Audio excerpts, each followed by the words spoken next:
दोस्तों, क्या आप जानते हैं कि जब आप कंप्यूटर या कोई भी वीडियो यूट्यूब के माध्यम से जब देखते हो तो आपका आईपी एड्रेस के बारे में किसी को पता चलता होगा। आखिर आईपी एड्रेस होता क्या है, कैसे इसके और मोबाइल नंबर के माध्यम से किसी व्यक्ति का रियल टाइम लोकेशन के बारे में पता लगाया जा सकता है। कई बार हम देखते हैं कि मोबाइल फ़ोन जब खो जाता है तो कैसे उसको ट्रेस किया जाता है। हम में से अधिकांश लोग इंटरनेट का इस्तेमाल करते हैं, यूट्यूब के माध्यम से वीडियो देखते हैं, पर क्या आप जानते हैं कि आपका आईपी एड्रेस किस किस को पता चल गया होगा।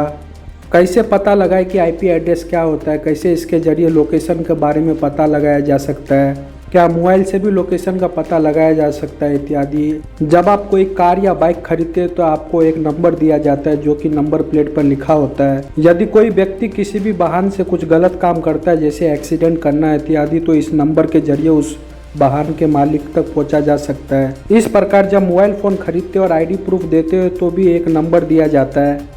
ये नंबर इसलिए मिलता है ताकि अगर कोई मोबाइल फ़ोन या उस नंबर से कोई गलत काम करता है तो उसका एड्रेस के जरिए और उस तक पहुंचा जा सके। इसी तरह जब आप इंटरनेट या ऑनलाइन कनेक्शन को इस्तेमाल करते हैं, जैसे कि वाईफाई, तो इंटरनेट चलाते वक्त आपको एक आईपी एड्रेस दे दिया जाता है। फिर आप जब जो भी वेबसाइट एक्सेस करते हो या उस पर जाते हो तो हर वेबसाइट के पास जानकारी पहुंच जाती है कि आप कौन हैं, किस ब्राउज़र से कौन सा फ़ोन इस्तेमाल कर रहे हैं। यहाँ तक कि उनको ये भी पता चल जाता है कि यूज़र का आईपी एड्रेस क्या है। आईपी एड्रेस एक टेक्निकल टर्म है जिसे इंटरनेट प्रोटोकॉल एड्रेस कहा जाता है। इसका मतलब है कि नेटवर्क में जितना भी कंप्यूटर संयुक्त या कनेक्टेड है, इनके बीच में जो भी संचार होता है वो आईपी एड्रेस के जरिए ही होता है।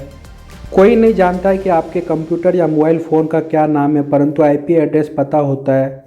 तो इंटरनेट से जितना भी उपकरण कनेक्टेड है, चाहे फ़ोन, कंप्यूटर या अगर आईओटी डिवाइसेस है जैसे कि घड़ी, फ्रिज इत्यादि, उनको भी आईपी एड्रेस दिया जाता है। ये एड्रेस इंटरनेट कनेक्शन देने वाली कंपनियों से मिलता है।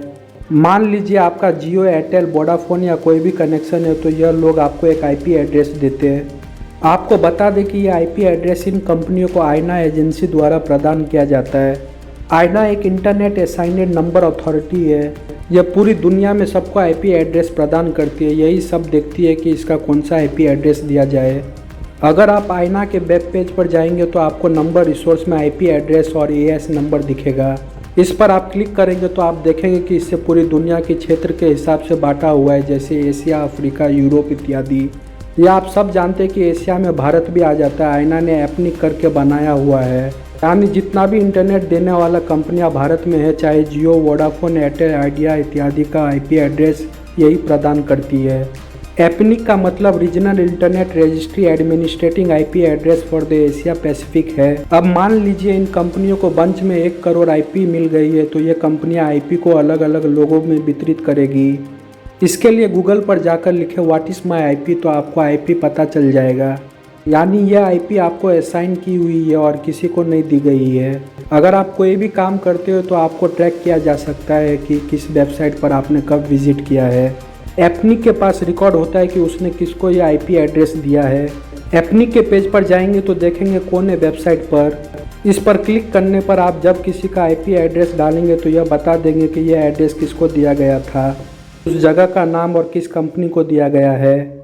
जब भी आप अपने फ़ोन या मॉडेम को चालू बंद करते हैं या फ़ोन को फ्लाइट मोड पर करके ऑन करते हो तो आपके आईपी एड्रेस बदल जाती है।